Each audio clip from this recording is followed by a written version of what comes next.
Biopiracy जैव नकल।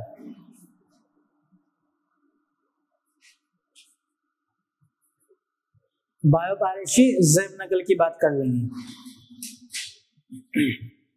तो वही सबसे पहले इसका अर्थ जानेंगे, मीनिंग जानेंगे कि है क्या ये अर्थ। आप नाम से अनुमान लगा सकते हैं नकल की बात हो रही है, ठीक है। इसमें क्या हो रहा है, चीटिंग हो रही है, ठीक है, नकल की बात हो रही है। तो इसको आप ऐसे डिफाइन कर सकते हैं कि किसी देश या किसी बहुराष्ट्रीय कंपनी के द्वारा, ठीक है, किसी देश या किसी बहुराष्ट्रीय कंपनी के द्वारा किसी अन्य देश की अनुमति के बिना, उसकी परमिशन के बिना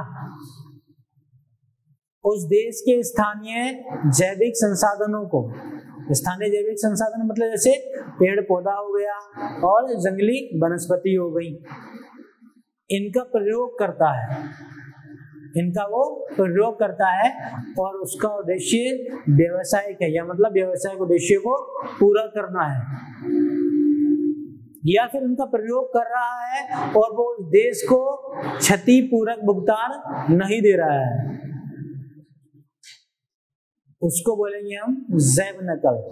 साधारण शब्दों में आप ये समझ लीजिए, जैसे मान लीजिए भारत के बारे में बताया जाता है कि नीम से अगर हम समझने की कोशिश करें तो नीम की अगर परंपरागत ज्ञान की बात करें, ऐसे ज्ञान की बात करें, तो नीम को भारत के संदर्भ में एक औषधि के रूप में, औषधि गुणों के रूप में अलग पहचान होती है, क्योंकि यहाँ की मोस्टली जनता जो है, जो खासकर ग्रामीण क्षेत्र से ताल्लुकात रखती है, वो नीम का इस्तेमाल आज भी करते हैं अपने दांतों की सफाई के लिए। अब ऐसे में अमेरिका, कई मामले भी ऐसे आपको पढ़ने को मिलेंगे, अमेरिका ने क्या किया, अमेरिका ने इस नीम पर पेटेंट ले लिया, ठीक है, नीम पर पेटेंट ले लिया। अभी इसको डिटेल में नहीं पढ़ा, सिर्फ इतना बता रहा हूँ कि किस तरह से डेफिनेशन के बारे में, ठीक है, कुछ मिनट बाद इसको पूरा डिटेल में पढ़ भी लेंगे, सिर्फ डेफिनेशन को समझने की बात कर रहे हैं। तो नीम पर पेटेंट ले लिया, और जबकि भारत की पहचान या नीम की पहचान वो भारत से जुड़ी है, तो भारत ने इसका विरोध किया, आक्षेप किया और पेटेंट को खारिज करा दिया, क्योंकि भारत से एक तो अनुमति नहीं ली और उसका इस्तेमाल करने लगा अमेरिका व्यवसायिक उद्देश्यों को पूरा करने के लिए, और ना ही उसकी कोई क्षतिपूरक भुगतान किया। कि भाई जैसे आप किसी की वस्तु का इस्तेमाल करेंगे, आपने उसकी वस्तु ले ली तो उसको पे करेंगे ना, कि भाई अपनी वस्तु मुझे दे दीजिए, आपने खरीद लिया उससे, तब वो उसकी वस्तु नहीं रही ना, अब उसका अधिकार नहीं है ना। मान लीजिए आपने किसी गाड़ी खरीदी तो आपने उसको पैसे दे दिए, उससे अधिकार ले लिया, अधिकार मतलब डॉक्यूमेंट आरसी ले ली, अब आपको पैसा मिल गया, ठीक है, मतलब आपने उसको पैसा दे दिया, आपको गाड़ी मिल गई, तो उस आप अधिकार किसका हो गया, आपका हो गया, अब उसका नहीं है ना उस व्यक्ति का, आपने उसको पे कर दिया। अब वो क्या क्लेम कर सकता है, केस कर सकता है, नहीं कर सकता ना, क्योंकि आपने उसको लीगली किया है, ठीक है, कानूनी रूप से उस प्रक्रिया को अपनाया है। हाँ, अगर आप किसी की बाइक उठा लें चोरी से, आप चलाएं, वो कहे भाई मेरी बाइक दे, तेरी बाइक नहीं है तो मेरी बाइक है, मेरे हाथों में है तो मेरी बाइक है, तो मारेगा भी, केस भी करेगा तुम पे, लती आएगा खूब, ठीक है, तो वही भारत ने किया। इसी का मतलब है बायो पायरेसी की हम बात करेंगे तो थोड़ा इसकी डेफिनेशन लिख लेते हैं।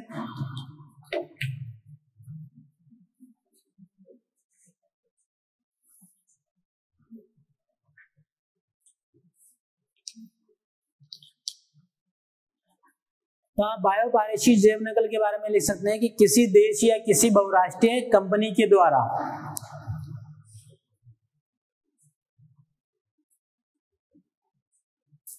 किसी देश या किसी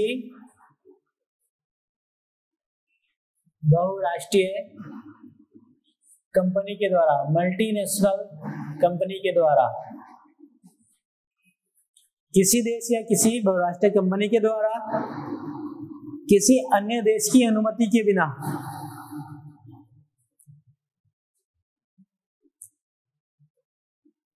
किसी अन्य देश की अनुमति के बिना, किसी अन्य देश की अनुमति के बिना क्या करता है, उस देश के स्थानीय जैविक संसाधनों का प्रयोग, उस देश के स्थानीय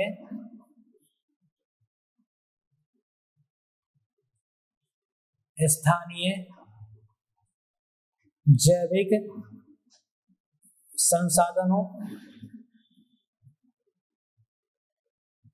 का प्रयोग। जैविक संसाधनों को बारे में अभी मैंने आपको बताया, जैसे पेड़ पौधे हो गए या जंगली वनस्पति हो गई, जैसे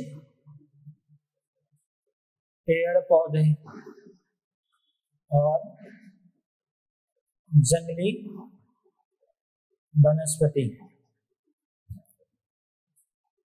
स्थानीय जैविक संसाधनों का प्रयोग व्यावसायिक उद्देश्य के लिए करना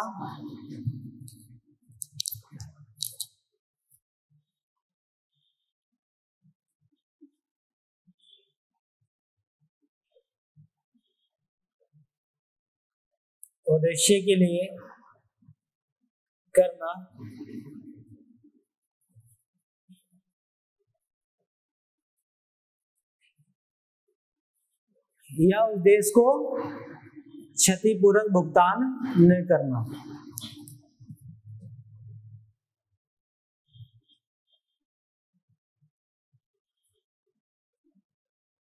उस देश को क्षतिपूर्वक भुगतान नहीं करना, मतलब उस देश की जैविक संसाधनों का प्रयोग भी कर रहा है और फिर उसको किसी तरह का पेमेंट नहीं कर रहा है, उसको भुगतान नहीं कर रहा है। ऐसा अगर कोई देश करता है या ऐसा अगर कोई बहुराष्ट्रीय कंपनी करती है तो हम उसको बोलेंगे जैव नकल, बायो पायरेसी।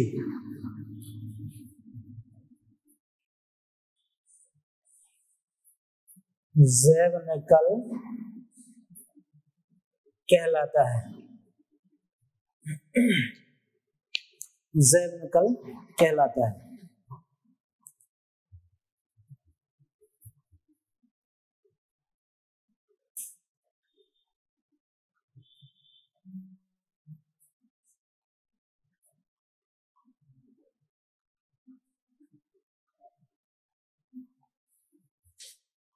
जैव नकल कहलाता है।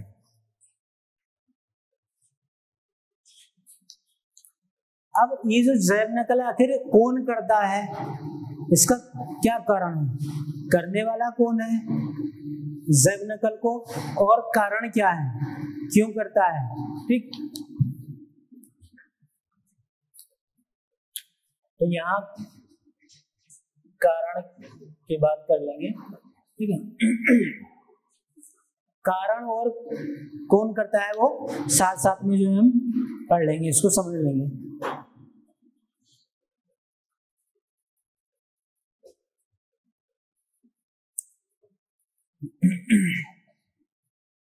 तो सबसे पहले कारण की बात कर लें तो वैसे इसका मुख्य कारण जो है, जो विकासशील देश है और जो विकसित देश है, इन दोनों के बीच में आर्थिक और तकनीकी स्तर में असमानता का होना इसका मुख्य कारण है। जो विकासशील देश है और विकसित देश है, इन देशों के बीच में आर्थिक और तकनीकी स्तर की असमानता का होना, मतलब जैसे एक विकासशील देश है, विकासशील देश में जैव विविधता भरी हुई है, परिपूर्ण है जैव विविधता से, मगर उसके पास तकनीक नहीं है। विकसित देश है, उसके पास तकनीक है, जैव विविधता नहीं है, तो वो अपनी तकनीक के माध्यम से जो विकासशील देश है उनकी जो चाहे वो जैविक संसाधन है इनको चुरा करके या इन्हीं के औषधीय गुणों को वो अपने तरीके से इस्तेमाल करते हैं, उनकी जैव नकल करते हैं। तो ऐसा क्यों हो रहा है, क्योंकि एक विकासशील और विकसित देशों में वो आर्थिक और तकनीकी असमानता है। अगर विकासशील देशों के पास भी पैसा हो, अच्छा तकनीक अच्छी हो, तो जो विकासशील देश हैं वो क्यों ना अपने जैविक संसाधनों का प्रयोग करेंगे, बिल्कुल करेंगे। और जब वो खुद जैविक संसाधनों का प्रयोग करेंगे और फिर वो आईपीआर के प्रकारों में से हासिल कर लेंगे, जैसे वो पेटेंट हासिल कर लेंगे, तो फिर किसी दूसरे की हिम्मत है कि वो फिर उस चीज पे आगे काम करे या उस तरह की वस्तु बनाए? नहीं बना सकता। तो इसका कारण आप लिख सकते हैं कि इसका मुख्य कारण विकासशील और विकसित देशों के बीच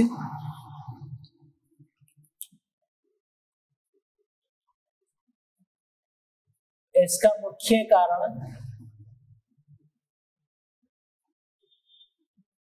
विकासशील और विकसित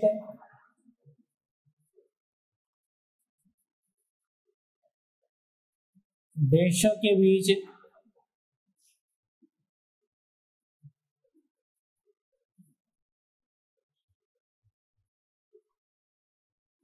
आर्थिक एवं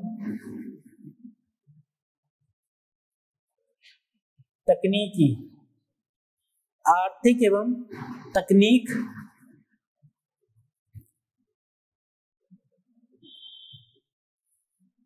आर्थिक एवं तकनीकी स्तर की असमानता है। आर्थिक एवं तकनीकी स्तर की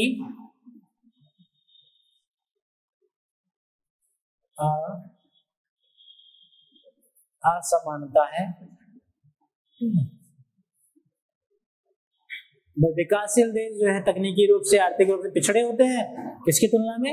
विकसित देशों की तुलना में। इसलिए वो अपने जैविक संसाधनों का अच्छे से दोहन नहीं कर पाते हैं। ठीक, ऐसा तो आपने पढ़ा ही होगा बचपन से।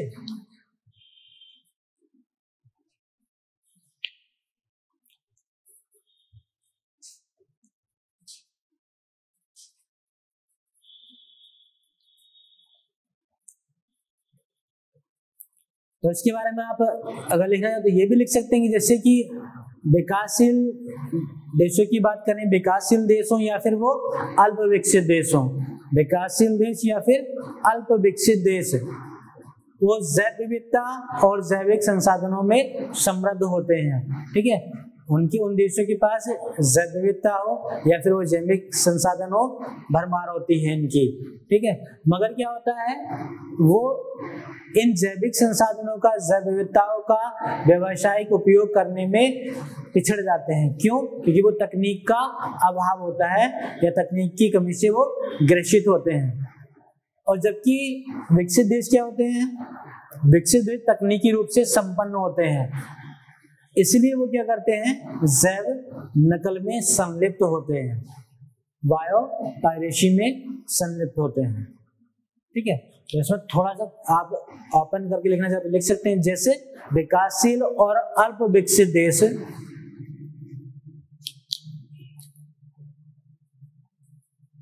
जैसे विकासशील और अल्प विकसित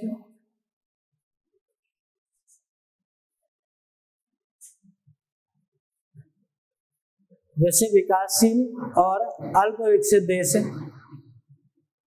वो जैव विविधता और जैविक संसाधन में समृद्ध हैं।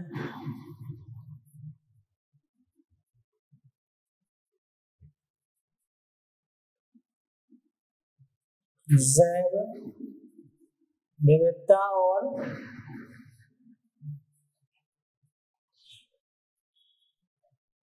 जैविक संसाधनों में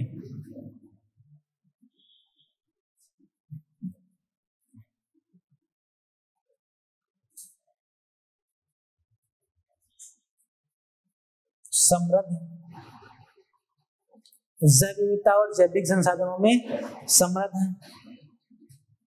लेकिन आप देखोगे वो जैव विविधता हो और जैविक संसाधन हो, वो इसके व्यावसायिक उपयोग के लिए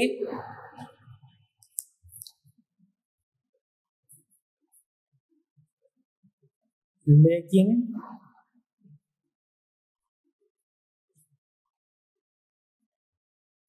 वो इसके व्यावसायिक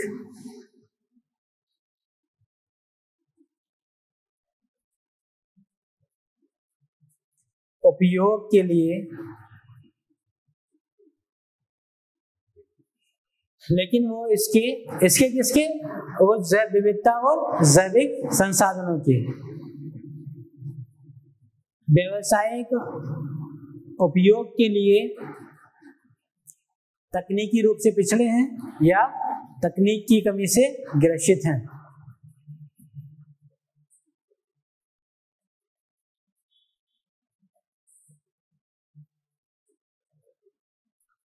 तकनीकी की कमी से ग्रसित हैं।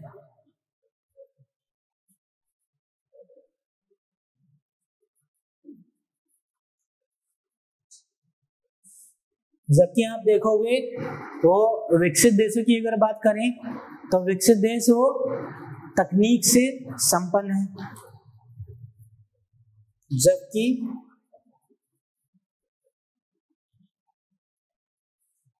विकसित देश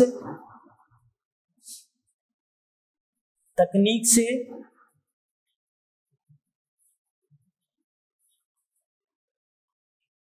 संपन्न है, इसलिए वो जैव नकल में सम्मिलित है। इसलिए वो जैव नकल में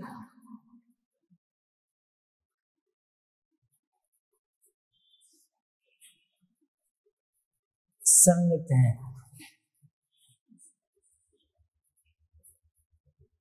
इसलिए वे जैव नकल में सम्मिलित हैं। तो इसके कारण का पता चल गया ना, बायोपायरेसी क्यों करते हैं, कौन करते हैं, क्या कारण है, ये पता चल गया होगा।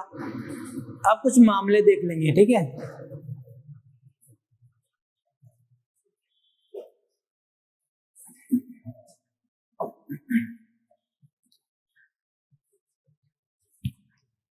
तो उससे पहले इसको समझने का प्रयास करते हैं यहां तक।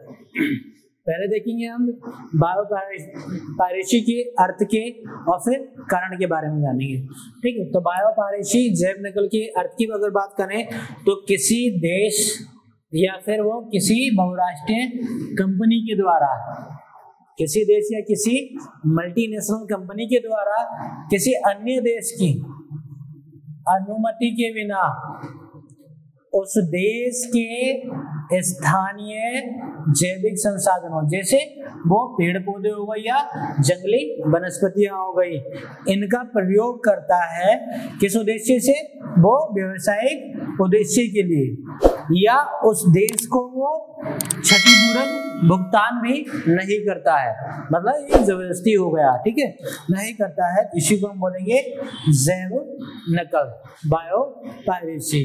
कारण क्या है, तो इसके मुख्य कारण की अगर बात करें, दरअसल विकासशील और जो देश होते हैं और जो विकसित देश होते हैं, इन दोनों के बीच में वो आर्थिक और तकनीकी स्तर की असमानता इसका मुख्य कारण हो जाती है। जो विकासशील देश हैं उनके पास आर्थिक और तकनीकी स्तर पे वो ऐसी पकड़ नहीं होती जो कि विकसित देशों के पास होती है। विकासशील देशों के पास ना तो पैसा होता है, ना तकनीकी रूप से वो सक्षम होते हैं, किसकी तुलना में, विकसित देशों की तुलना में, ठीक है। इसलिए क्या है, आप देखोगे जो विकासशील देश हैं और अल्प विकसित देश हैं, मतलब पूरी तरह से विकसित नहीं है, वो जैविक या जैव विविधता और जैविक संसाधनों से तो समृद्ध है, लेकिन उनके पास क्या है, व्यावसायिक उपयोग के लिए, इन संसाधनों के व्यावसायिक उपयोग के लिए तकनीक की कमी है।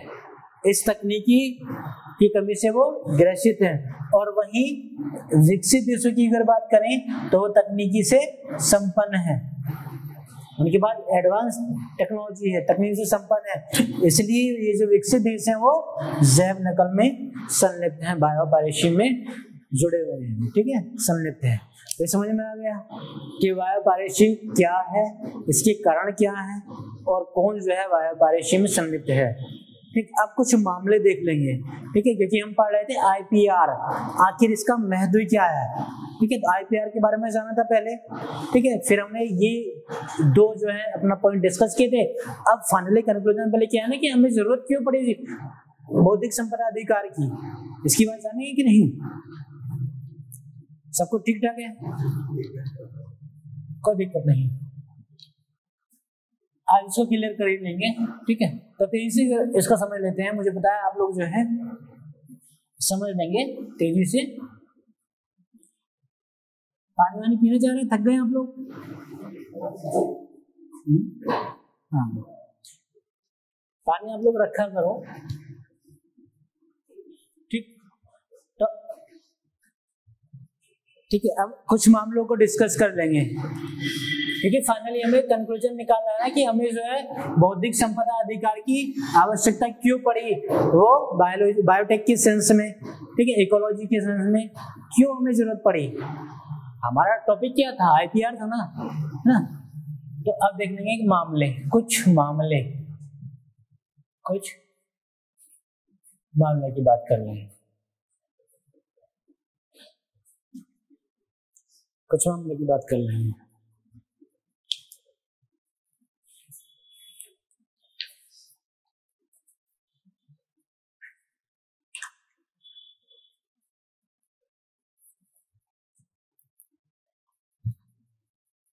तो जैसा एक मामला आया 1995 में। ठीक है, 1995 में वो अमेरिका की एक संस्था ने नीम के पौधे को, या नीम के पौधा जो होता है, नीम का पेड़ जो होता है, नीम के पेड़ से कवक रोधी रसायनों को अलग करने की जो विधि है उस पर पेटेंट प्राप्त कर लिया था। उस पर क्या कर लिया था, पेटेंट प्राप्त कर लिया था। जबकि नीम की अगर बात करें तो नीम का औषधीय एवं कवक रोधी जो गुण है वो भारत का परंपरागत ज्ञान है। मतलब भारत के ऋषि मुनियों ने, ग्रंथों ने, वेदों में इसका वर्णन है कि नीम के ऐसे औषधीय गुण हैं जो बीमारी को दूर करते हैं। तो परंपरागत ज्ञान किसका हो गया, भारत का हो गया। और पेटेंट किसने ले लिया था, वो अमेरिका की एक संस्था ने ले लिया था। तो भारत सरकार के हस्तक्षेप से फिर ये पेटेंट खारिज कराया गया। भारत सरकार के हस्तक्षेप से पेटेंट खारिज कराया गया। ठीक, एक मामला ये था। अब इसे समझ में आ गया होगा कि अच्छा अब हमें जो है ये जो इकोलॉजी है या बायोटेक है, इसके संदर्भ में हम आईपीआर जो पढ़ना है इसका क्या महत्व था। ठीक, इसलिए हमने बीच में दो जो पॉइंट है वो डिस्कस इसलिए करें, बायोपायरेसी इसलिए डिस्कस करा ताकि आप लोग समझ आओ जैव संसाधन, जैव विविधता, जैविक संसाधन, इनके बारे में भी। ठीक, तो मामले में पहला मामला हम देखेंगे 1995 में अमेरिका की एक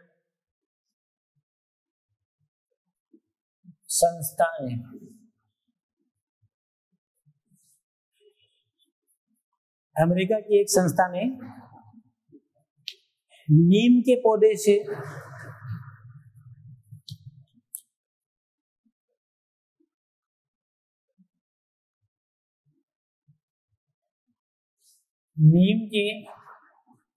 से कवक रोधी रसायनों को अलग करने की विधि, कवक रोधी रसायनों को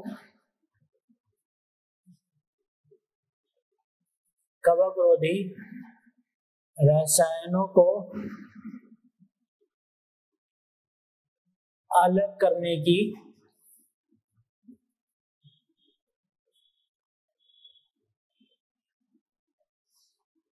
विधि पर, कवक रोधी रसायनों को अलग करने, जैसे आपने देखा होगा नीम का अगर आप रस निकाल लेंगे, जूस निकाल लेंगे और आपके कहीं जो आप लकड़ियों को भी इस्तेमाल कर सकते हैं, जैसे खटमल वगैरह होते हैं उनमें भी इस्तेमाल कर सकते हैं। आप अगर उस नीम का छिड़काव कर लेंगे, ठीक है, चाहे वो फसलों में भी आप इसका इस्तेमाल कर सकते हैं, तो आप देखोगे जो कीड़े होते हैं ना वो इसकी छिड़काव से मर जाते हैं, मतलब फफूंदी नहीं लगती, जिसको बोलते हैं फफूंदी, वही क्या है, कवक है, ये फफूंदी नहीं लगने देता है। ठीक, तो जो कवक रोधी रसायन है उनको अलग करने की जो विधि है उस पर पेटेंट प्राप्त किया, उस पर विधि पर पेटेंट प्राप्त कर लिया।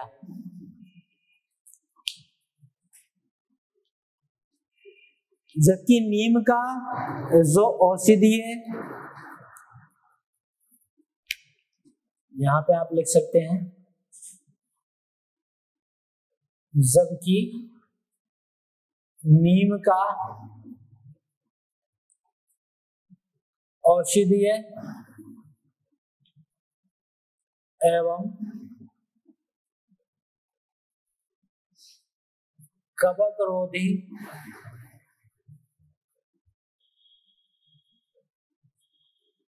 गुण, औषधि एवं कवक रोधी गुण वो भारत का परंपरागत ज्ञान है।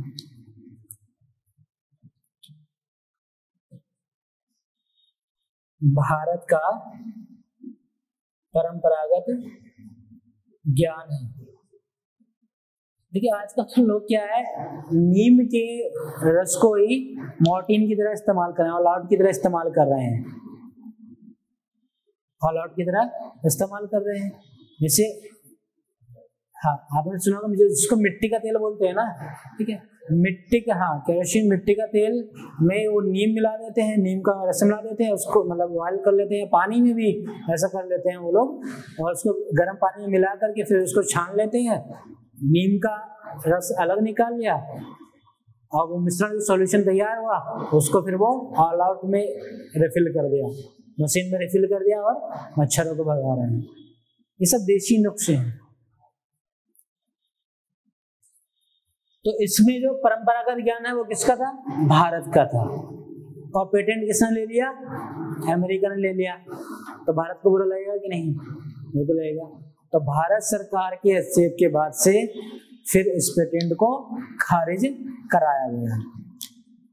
एक तो पैसा भी नहीं दे रहे हैं, कुछ पैसा मिलता तब भी ठीक था कि चलो नीम बेच दो। तो भारत सरकार के जब सब कुछ बिक रहा है तो नीम ही बेच दो, ठीक है। भारत सरकार के हस्तक्षेप के बाद, मैं आपकी बात नहीं कर रहा बेटा, ये बात जो है बहुत पुरानी है, 1995 की बात हो रही है, ठीक। कुछ लोग समझ गए कि अच्छा कहाँ जो है बात कह दी के बाद इस पेटेंट को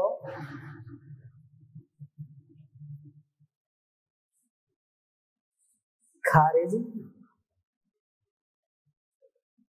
कराया गया, ठीक। इस पेटेंट को खारिज कराया गया। इसलिए आज बाबा रामदेव जो है बड़ी शान से बोलते हैं कि देखिए नीम का आप इस्तेमाल कीजिए और आपके दांत जो है मजबूत होंगे। और नीम की साबुन का भी इस्तेमाल कराते हैं भाई, खुजली से बचाव करती है कि नहीं, स्किन डिजीज से। इसलिए भारत का जो नागरिक है ना वो बीमारियों से डरता नहीं है, उसके पास अलग अलग बीमारियों के इलाज हैं, नुस्खे हैं।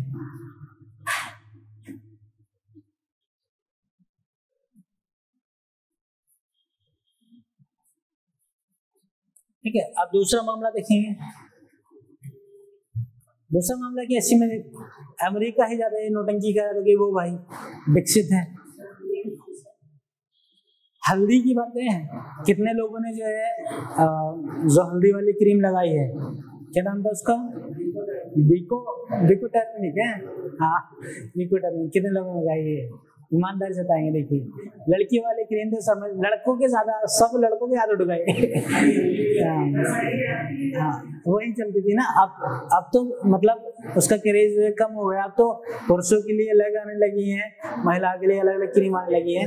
पहले तो जो भी क्रीम मिली वही लगा दी, चाहे पुरुष हो चाहे महिला हो, सब एक परिवार जो है वही विको टर्मरिक लगा रहा है। ठीक, चाहे वो काला हो या पीला हो, सब लगाए जा रहे हैं, बूढ़ा जवान सब लगाए जा रहे हैं। तो हल्दी के जो एंटीसेप्टिक गुण हैं उन पर भी अमेरिका के द्वारा पेटेंट प्राप्त करने की कोशिश की गई है। ठीक है, अभी किया नहीं गया। तो हल्दी के एंटीसेप्टिक गुणों पर भी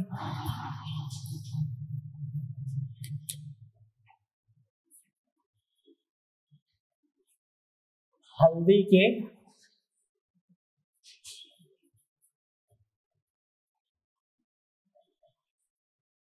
गुणों पर भी अमेरिका के द्वारा अरे नहीं, कोशिश की गई है यार, बस मान लो। अमेरिका के द्वारा पेटेंट प्राप्त करने की कोशिश की गई। अब हल्दी को नहीं छोड़ा, पहले नीम को नहीं छोड़ा, हल्दी को नहीं छोड़ा।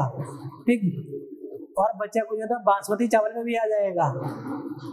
तो बासमती चावल की जो संकर प्रजाति है, हाइब्रिड जो इसकी प्रजाति है, उस पर भी अमेरिका के द्वारा पेटेंट प्राप्त करने की कोशिश की गई है। पेटेंट प्राप्त कर लिया गया। ठीक, तो बासमती चावल की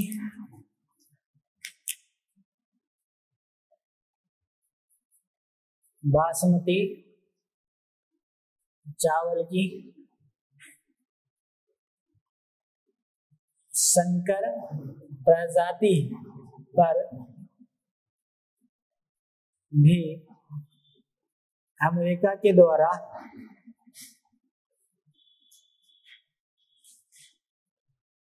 पेटेंट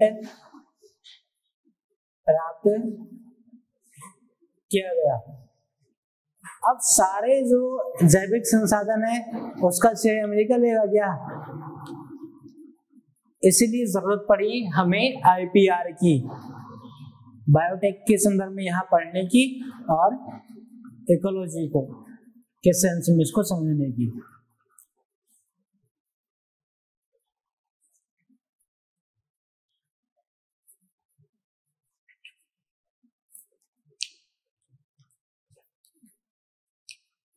अब इतना कुछ हो जाएगा तो भारत शांत थोड़ी ना रहेगा कि तुम हमारा सारा ये छीन के लेके जा रहे हो, हमारी वस्तुओं को आप अपना नाम दे रहे हो।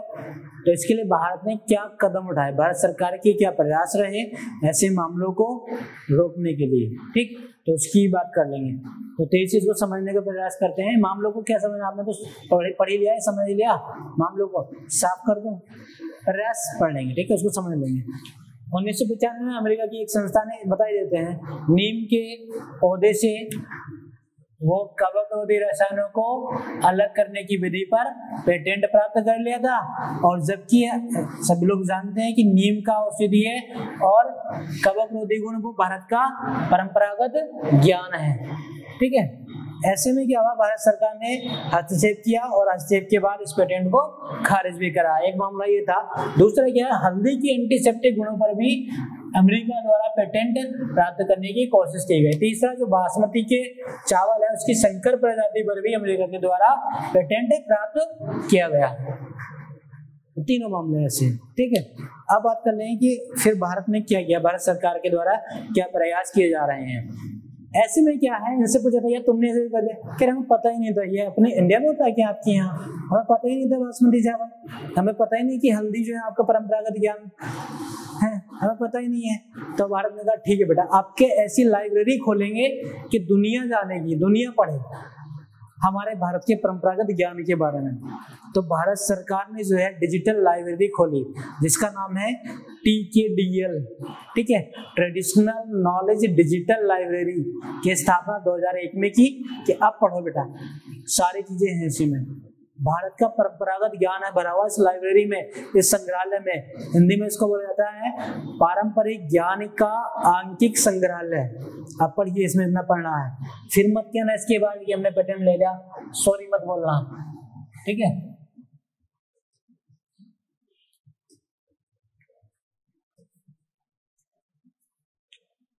तो कहीं से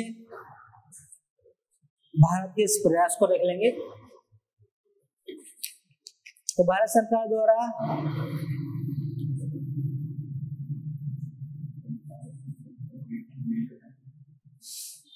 किस पे लेना चाहिए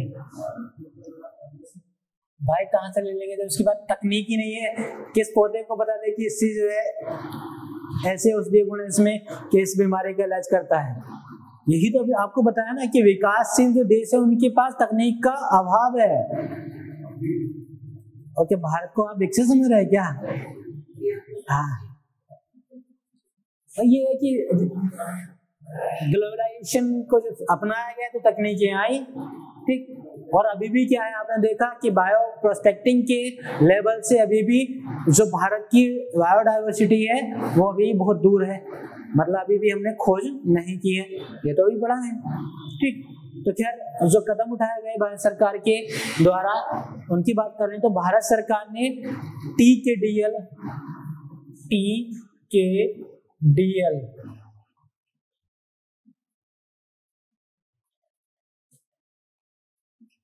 ट्रेडिशनल नॉलेज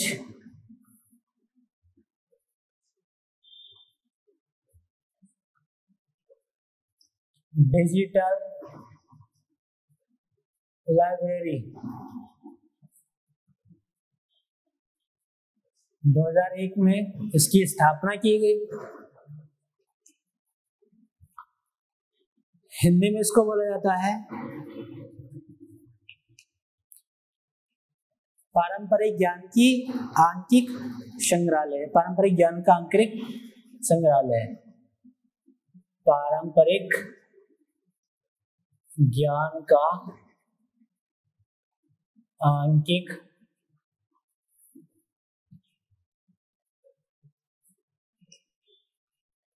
संग्रहालय। और इस संग्रहालय पर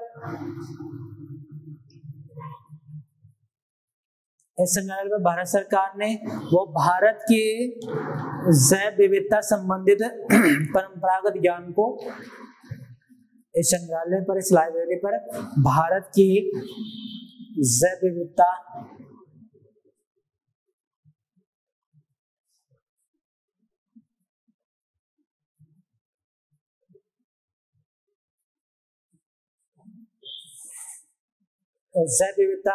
संबंधित परंपरागत ज्ञान को अंग्रेजी समेत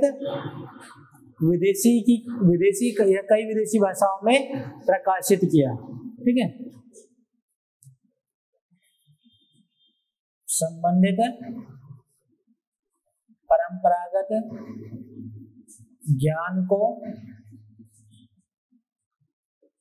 अंग्रेजी समेत कई विदेशी भाषाओं में प्रकाशित किया। चलो बेटा आप पढ़ो, तुम सिर्फ इंग्लिश नहीं कई भाषाओं में कर दिया। ये है हमारा परंपरागत ज्ञान। फिर मत कहना कि हमें पता नहीं था कि हल्दी आपके यहाँ से है क्या, ये नीम आपके यहाँ से है क्या। ये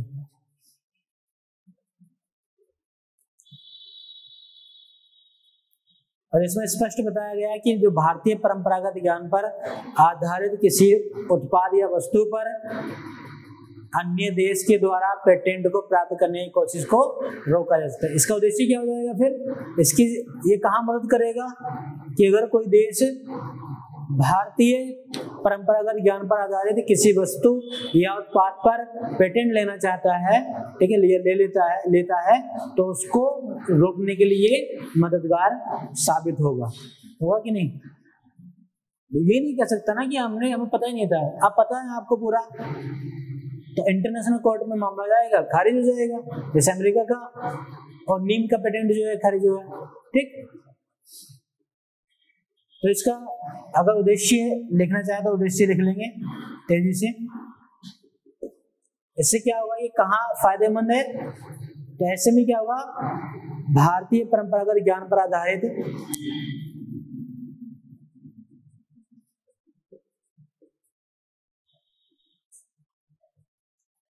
ज्ञान पर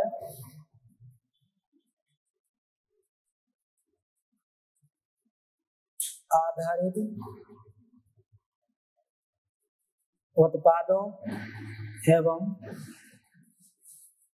वस्तुओं, ठीक है,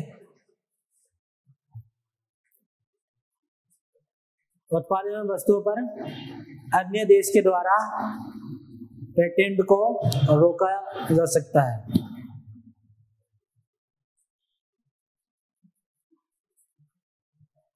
अन्य देशों द्वारा पेटेंट को रोका जा सकता है। तो इसका महत्व समझ में आ गया। तो हम आईपीआर पढ़ रहे थे, आईपीआर में हमने सबसे पहले इसके मायने को जाना आईपीआर के, उसके बाद हमने जो है 2 टॉपिक पढ़े, ठीक है, बायो पायरेसी की बात की, बायो प्रोस्पेक्टिंग की बात की, दोनों को समझा। उसके बाद में फिर हमने आईपीआर का क्या महत्व, क्यों जरूरत पड़ी, उसको जान लिया, और फिर इससे जुड़े हुए मामले भी हमने डिस्कस कर लिए। ठीक, तो आज के लिए इतना ही रखते हैं।